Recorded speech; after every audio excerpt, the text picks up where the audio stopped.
Ever since she was a little girl, she knew she wanted to be on stage. Even though her first two albums ended in failure, her third one pushed her into the limelight. And in 2006, when Hips Don't Lie came on out, she was on top of the world. Shakira, yet even after all that popularity, she still managed to come back to her roots. For her, her roots and her home were a part of her. And even after everything, she managed to find time to come back.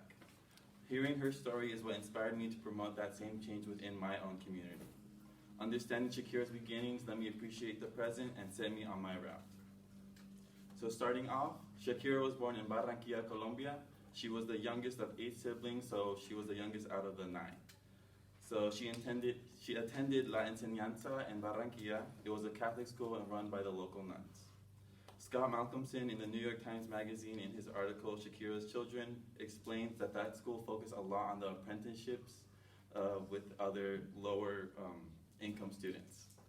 They traveled to a car ride away to La Playa, and there they help the citizens and help the students that live below the poverty line because they live with little to no opportunities. La Playa is what gave Shakira her mission.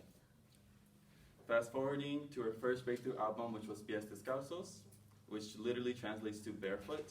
She started the foundation of the same name 2 years after that album came out. Not only did she put her money into it, she also put her mind and soul. That foundation completed, some of what the foundation completed include 4 schools being built in Colombia by 2004 and sponsoring a bunch of aid events throughout the country for the citizens to support them from natural disasters and the health complications that come from living in a third world country.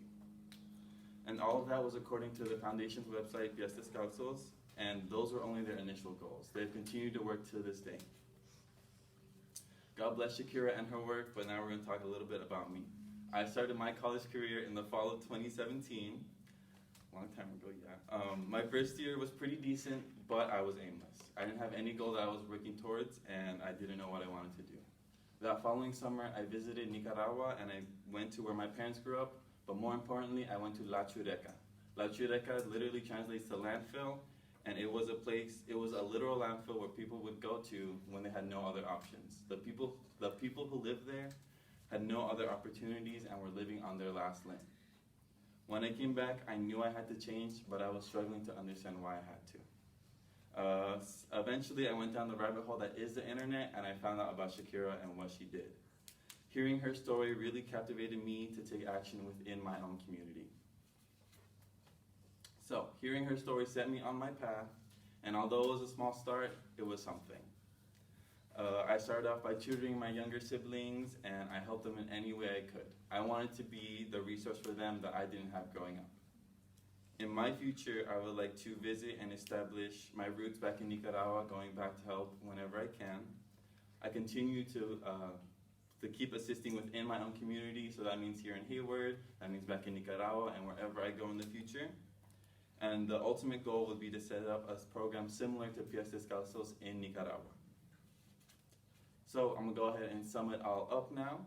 So hearing Shakira's story inspired me to start my own personal growth and to start doing community influence within my peers because I strive to follow Shakira in her footsteps. Understanding her background and the journey that she went through really humanized her and made that goal a lot more manageable. My admiration for her has grown a lot since it has grown a lot past face value, but I know that one day I will leave my footprint back in Nicaragua.